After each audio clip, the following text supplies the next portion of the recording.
Hello all, and hope everyone's been doing well. So, I decided to do something a bit different, and there's always been the age-old question: can you turn a short-scaled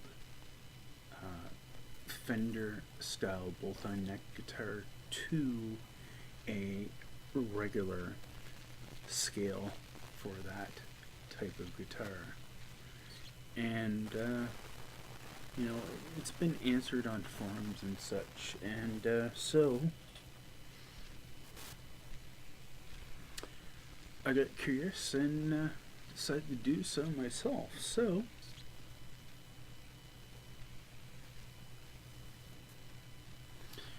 here you can actually see the previous neck that was on it, and you can see the massive amount of gluing and chip outs that happened when I tried to refret it with jumbos. The neck is otherwise perfect, other than I have a few areas around here that are like divoted or something that aren't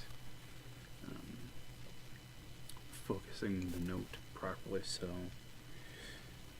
this neck, otherwise, while looking not too shabby in the fretboard area, the frets are actually almost perfect, other than, like I said, the one or two dead spots around the somewhere around here that I'll probably clean up if and when I get rid of it. Considering this is 24 and 7, 24/7/5 scale. It's Gibson, so it's Gibson scale. Neck is otherwise fine.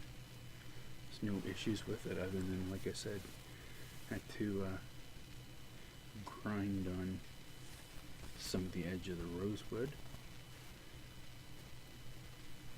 So it'd be perfect for someone looking for a short scale and 12-inch radius and such. So anyway, so this is the original neck that was, of course, on the Squier Telecaster thin line that I just got some time ago. So with that said, this came off, obviously. Now to show you what has gone on.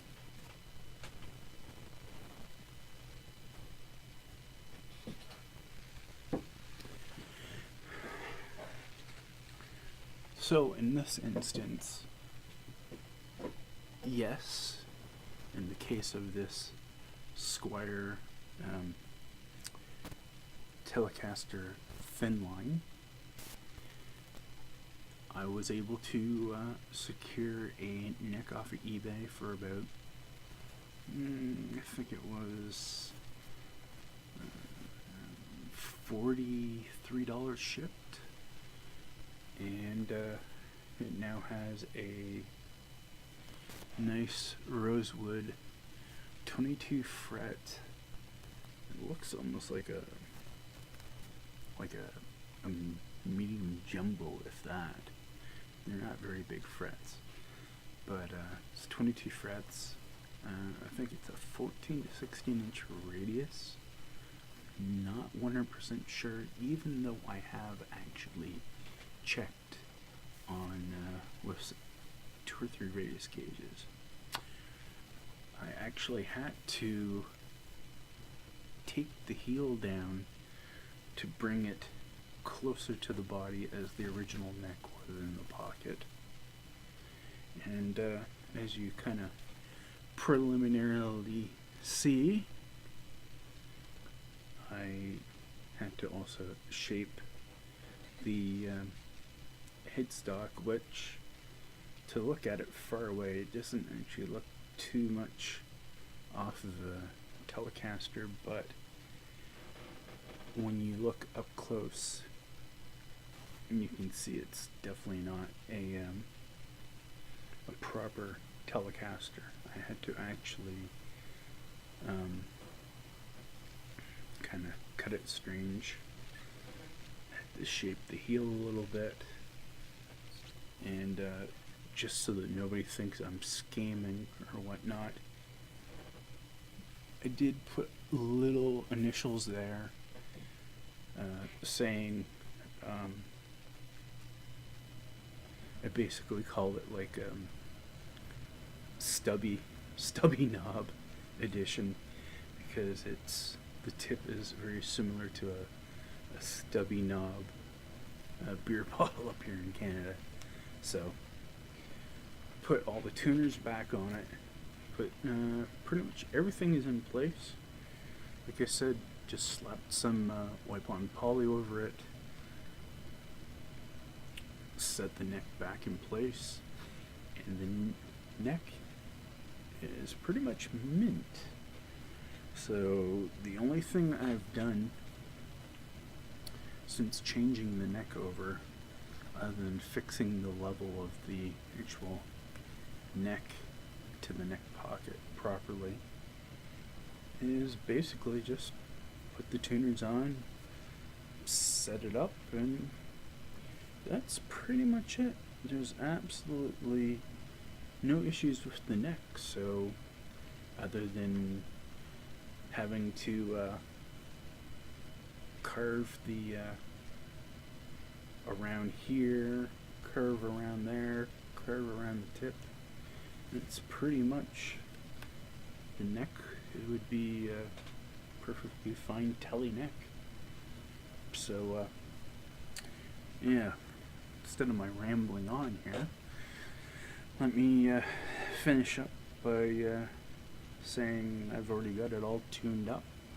I have it tuned to E flat again, and before I stop this part of the video, I will talk about the strings, because I had to replace the strings.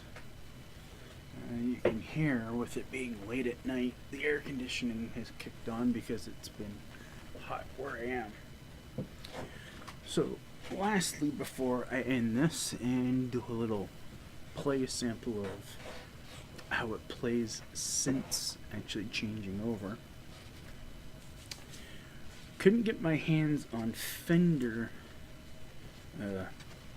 strings, so oddly enough, when I went to my local guy downtown, the only thing he had available for $9 was a set of Dean Merkley nickel steels. So these are a light. They come in a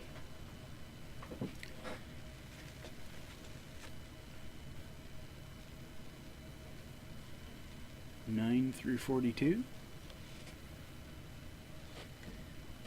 and this packaging is very strange. It actually smells like a plastic polymer kind of thing. It reminds me of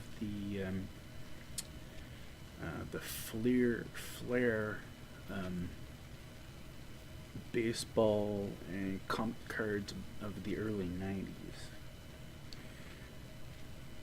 So, weird thing about these, besides the packaging, their weird coating system. Now, I think somebody mentioned this before, but basically here's the coating system, and as you can see, it's blue and like bronze or copper. Now, sorry, brass and violet are the two color ends. So here's the stupid thing: when you open up the package, open up the package, your 6 strings are in here, but they're separated into 2 bundles. The one bundle, you get a set of